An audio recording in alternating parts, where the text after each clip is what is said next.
What's up everyone, Steve here again from RC Tanks and Trucks 24/7, and what we have here is the ARRMA GRANITE 4x4. Now this guy comes in a fantastic price point. I'll leave the link in the description down below. This one is from Crazy Hobbies. It's green and black, and it also is red and black. But the good thing about this is a fantastic price point. It's ready to run, has everything in it except for 4 AA batteries for the controller, and that is it. But it's got a pretty capable top speed as well there of 30 miles an hour, or roughly about 48 kilometers an hour. Okay, now one of the key selling points for this particular car is its modular design. If you look on the side here of the box, you notice that it has a power module, which is the motor and the one-piece or one-pad slipper clutch. Also has an easy access electronic module, and also the front and rear differentials are modules as well. The whole thing about this guy is it's really easy to work on, and doing this, easy maintenance, and you can also upgrade later on in the near future. Okay, let's have a quick look around the box before we get inside. As you can see here are the different differentials for some of the different ARRMA cars. At the bottom here, you have the Outcast, the Nero and the Granite. It's just giving you a size comparison. Even though this thing is 1/10 scale, it is pretty small footprint compared to these 1/8 scale cars. The actual differential gears are quite large. So it's 51 millimeters, the Nero is 47, and the Outcast is 39. I'll go through more of this stuff in more detail later on, but quickly, it's got adjustable body mounts, waterproof ESC, and also 5 kilo steering servo, which is waterproof as well. It's got a nice bathtub style chassis here to keep debris and dirt and all that rubbish out of there. Tough multi-spoke wheels, oil-filled shocks, and metal gear differentials. Now, like I just mentioned, it is ready to run. So it's got your TTX 300 2.4 GHz transmitter and receiver, ADS5 5 kilo waterproof steering servo, Mega ESC and 12-turn brushed 550 motor there, 2400 milliamp hour 8.4 7-cell nickel metal hydride battery, and also a wall charger there. On the last side of the box before we open it up, power module, super tough metal gears. Obviously it's got a full set of ball bearings throughout, D-boots, tyres, adjustable ride height, standard T-connector or Dean's plug.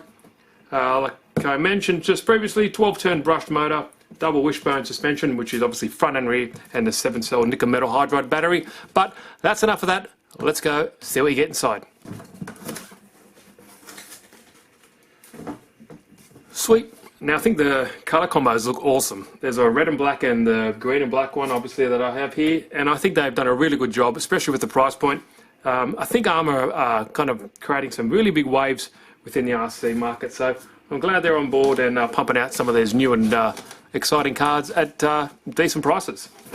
Okay, first up, let's look inside this box. Okay, we'll get all this boring stuff out of the way. Obviously this is your basic style charger there, and depending on your country you have these different adapters for your socket. Okay, now here is the TTX 300 2.4 GHz transmitter. Really nice in the hand, feels good. Good thing about it as well, only takes 4 AA batteries, and that's all you need for this kit, by the way, so you just need to purchase those. Like nice foam padding around the steering wheel here. Has your basic steering dual rate, throttle trim, and steering trim, and also on this side has your steering and throttle reverse and your on and off switch. Now you do get some spare parts, which is always nice to see, and in here we have like a little multi-tool set up here, Allen key, 2 or 3 size Allen keys, some preload clips for the shocks, and also seems to have like those little jumpers for the ESC if you're running the battery in different, the ESC in different battery modes. ARRMA 4x4 gets started. So this is pretty cool. Nice little manual here. It is in different languages, but the good thing about it, it is really easy to read, and if someone's just first getting into the RC world, at least it's easy to follow. It gives you everything you need to know about electronic speed controller, how to tune it. And there you go, like I mentioned about those jumpers, simple thing to do. All you do is put those jumpers on the left for LiPo or on the right for nickel metal hydride. It's as easy as that. You can't go wrong. All you need to know about the Tactic TTX 300 transmitter, troubleshooting, all that good stuff. But yeah, sweet. Okay, what we all here to see, this guy. Even though this is priced, at the lower end of the RC market, I think they've done a fantastic job. And one thing you notice about cheaper RC cars, they might not feel very heavy. This guy is quite solid and definitely feels kind of premium and more high quality than what it really is. One thing I like about ARRMA cars, they always include these, these stays to help you not lose your body clips, because guaranteed that's the first thing you lose with RC cars. But as you can see, here's a body, ARRMA Granite. It's got a nice decal or nice, paint job from the factory. Looks really cool, really tough. Good quality Lexan as well. Not too brittle, but not too stiff, so good compromise. And yeah, it's subjective, but I think it looks really nice. So let's have a quick look before I go in detail for each individual part. But as you can see, nice bathtub style chassis there. That mitigates or kind of helps ingress of dust, dirt, mud, all that kind of stuff into the chassis. As you can see, when the tyre is spinning, it's always going to want to kick up stuff into the main body of the chassis here. With this, it kind of deflects it away to a degree, which is really, really nice to see. Obviously, the main material here is plastic, but it's got a nice ABS feel. It's got obviously some glass reinforcements in some of the stuffs there. So it's good quality plastic. It doesn't mean that it's bad if there's no metal. It's just mean obviously it's built to a price point, but the good thing about plastic, it does flex and bend easily and normally comes back into place and doesn't break instantly. Now let's focus on the first thing we can see here, the drive shafts. All around they are telescopic designed here, where what that means is when it goes up and down, you can see that the rod goes in and out like a telescope. That's where it gets the name from. They are all plastic, but they definitely are beefy, and so that runs in the front and the rear, and also a telescopic drive shaft in the center as well. Now here are your shocks. They are obviously oil filled. You adjust the preload with preload clips. That's where you get some extra in the kit, and they also have this nice little protector at the front to help I guess any ingress of large stones or sticks hitting this front shock mount here, the lower part of the shock, and damaging it. So that's nice, and that will also protect the stainless steel shock shaft as well. Now from factory they seem fairly well dampened. As you can see, they don't just spring back, they give it a nice dampening on the way back. With a decent suspension setup, you don't want it to keep springing up and down, otherwise it just bounces all over the place. So that's kind of nice. From the factory they are pretty well dampened, but that's a good thing about RC. You can easily change the dampening in those with different weight oil. So there we go, the back is the same. Also does have a protector here at the front of the shock, so that's kind of cool. I think it's a nice design, simple setup. There's no adjustments here I can see for the suspension settings, so they are just locked in that position. But I think that's what this kit is meant for. Don't need to muck around too much. Plug it in, play. Simple tuning options with the ESC, change the battery, but that's it. You can just plug it in and have fun. Now, about my point about the adjustments, there's no adjustment for the toe in and toe out or any camber adjustments. As you can see, there are no separate holes, front or rear, or even on the uprights to change any of the positions. But that's not a bad thing either. Sometimes the stock setup is good enough for most people to get out and just bash around and have fun. But these are all plastic. They seem fairly beefy. Same as the front as well, all the way around. Same plastic everywhere we see, even on the uprights, everything is plastic here as well. But it does, kind of hard to see, the drive shaft does have stainless steel pins in there connecting it all together. It does have some adjustability with the body post. In there, undo these two screws and you can slide it up or down, and that also follows through to the front as well. Now underneath the body, it is really nice and flat. Nothing's going to get stuck or ripped out here with protruding screw heads. So everything is nice, and it is all Allen key set up. No Phillips heads here at all, but the setup is really nice. Doesn't seem like much will actually get hooked up and snagged up underneath there. Nice front bumper here. The plastic is fairly rigid, but it is nicely kind of recessed behind the wheel, so nothing will get hit too hard here. But if you do hit a wall head on, the bumper here is going to take the impact, and as you can see, it has this small cushion here to help prevent the shock from breaking the bumper and anything else past this shock tower, which is good to see. But yeah, seems like a really nice design. As you can see, the A-arms are fairly thick, nice radiused edges there and corners. I don't think they're going to break anytime soon, but yeah, it looks really, really nice.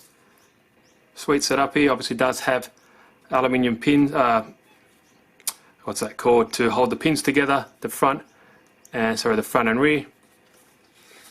But yeah, so far so good. I do like this bathtub chassis design. Something just appeals to me with it. Okay, now the batteries are held on via two straps here, and it is very generous with its room in here. You can fit any decent size or standard size battery in there, no problems, or hard case as well. And as you can see here, we have our 8.4 volt nickel metal hydride battery. The good thing about it though, you know, at least its RTR does come with it, but you can always change it out with the LiPo. You just need to adjust the jumper here and you're ready to go. So you definitely have plenty of room in here to fit any decent size or any traditional size LiPo battery, especially a hard case one in there. Nice foam padding at the bottom there to stop it from bouncing around too much, and these Velcro straps seem more than enough to hold it down. Now, one thing I've noticed as well with some other ARRMA cards does have some nice cable management. So if you have different wires or anything, you can just put them down through here. Keeps everything out of the way, just like that. I'm a stickler for spaghetti wiring, so I like it when things are nice and neat. Now, obviously, it does have a front and rear differential. And the good thing about them, the gears, the internal gears of those differentials are all metal, so it should be plenty tough enough. It does have a plastic spur underneath this cover here, and I'll show that later on. And also it does have a single plate slipper pad under there, or slipper clutch, which can be adjusted to, you know, I guess helps not strip the spur gear if you're hitting something or stuck up against something. The force will be taken into that slipper clutch to hopefully save your transmission. Now the power module, which is the motor and this transmission unit here, can be taken out with just one screw. I will show that later on. I'll take all the these two the power module and electronics module out just to show you how easy it is, but it's just got one screw for the power module and 5 for the electronics module. Pretty sweet, really easy for maintenance as well. Now you can see the multi-spoke wheels. I do like the pattern. The tyres we have here are D-Boots Fortress MT tyres, so they seem fairly sticky, nice and soft, not too hard, so it does have some, I guess, all-terrain grip, but yeah, they definitely do look the part and they do feel quite grippy.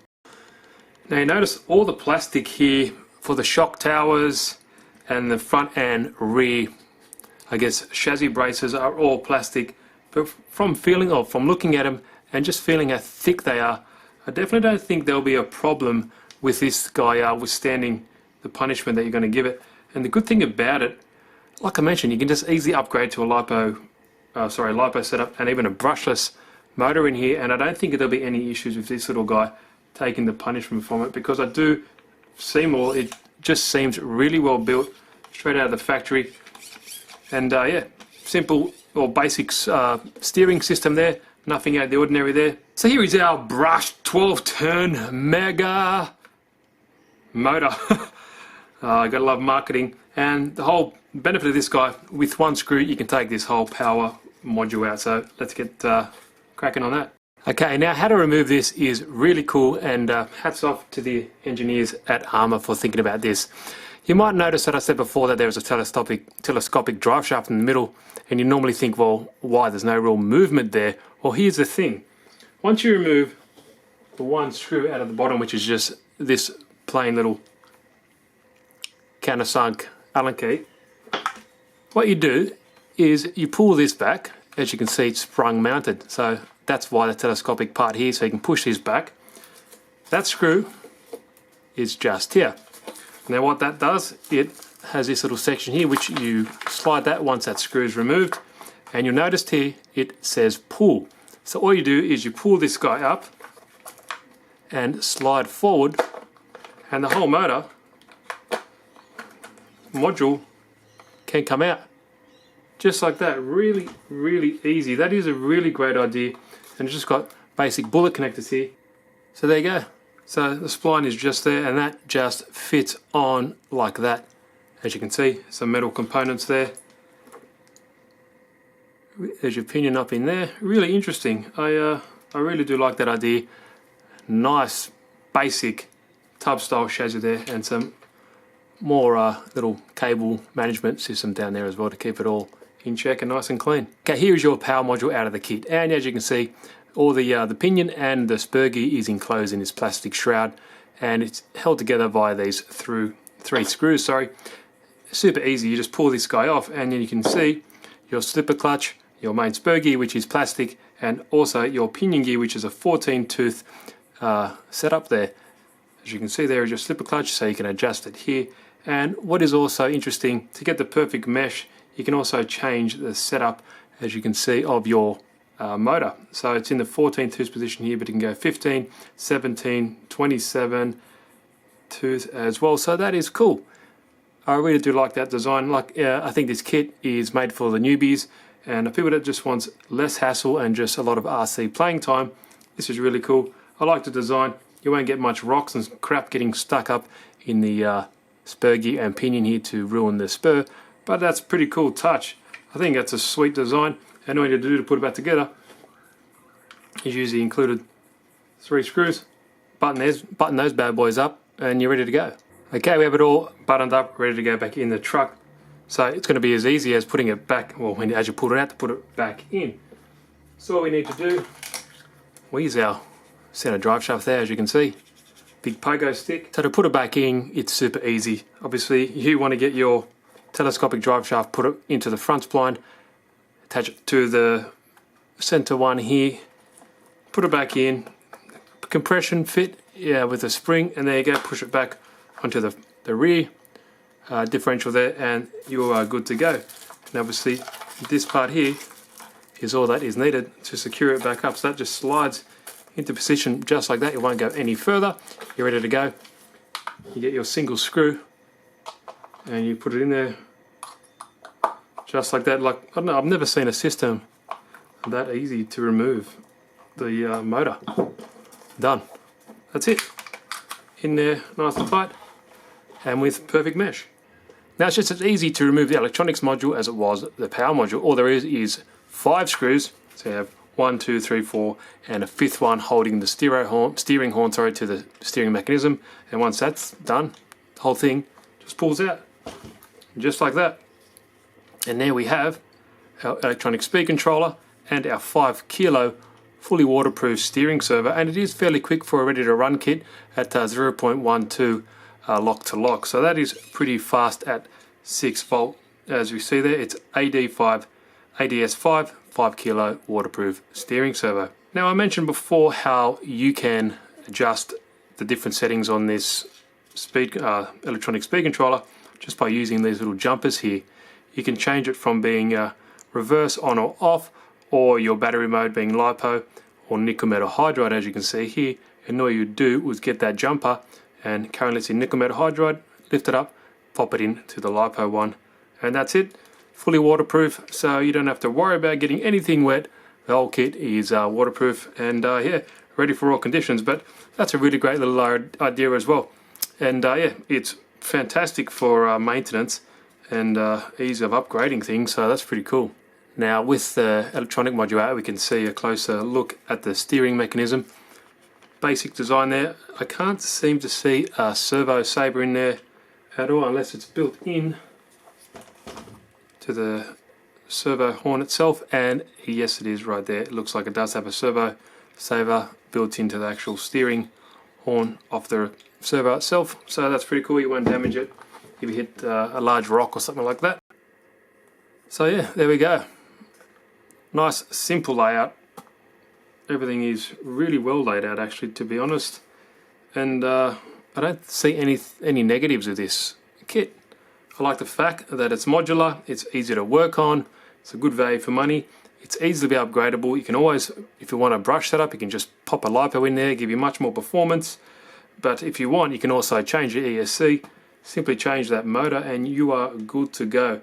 Definitely seems rugged enough to take the abuse. It's fantastic for someone getting into the hobby, and yeah, I think it looks really great. I've done a really good job with this particular car. When you're putting this module back in, the good thing about it is all keyed, so it kind of just pops back in there and all the screw holes line up really easily. Once you put this steering horn back together, the nut is captive on the other side just there, so you won't lose it, so you don't have to worry about that falling out and rolling onto the ground. You'll never find that bad boy again, because that always happens to me anyway. There we go, and that was it. 5 screws, and you are back to go, back and ready for action. Yeah, hats off to the designers of that. There we go. So once everything's back in there, all you need to plug up. Sweet. Everything is ready to go. So that is really easy, and I'm on camera doing it, and it's my first time doing it as well. So if you knew what you were doing, you can easily get them out in a couple of minutes. No problems whatsoever. But I think that's it, guys. First impressions, I really do like it. If you want more information about this, I've got this one from Crazy Hobbies. The link is in the description down below. There's also other cars new in the range from ARRMA, so go check them out as well. But yeah, Crazy Hobbies has this guy and all the new range as well. So any comments, please leave them down below. I'll answer them ASAP. If you like the video, give it a good old thumbs up. If you haven't, please subscribe. Easy to do. Click that sub button and also click that little bell if you want to get notified of new content that I put up. But yeah, let me know what you guys think in the comment section. Do you think it's ARRMA's done a good job with this modular design? You think it's for new people getting into the hobby, easy to work on? In my opinion, I think it is. I think it's a great idea. There's nothing really bad that can come from this. Only positives that I can see. So yeah, thanks guys. Steve here again. Appreciate you watching and sticking around. See you in the next video.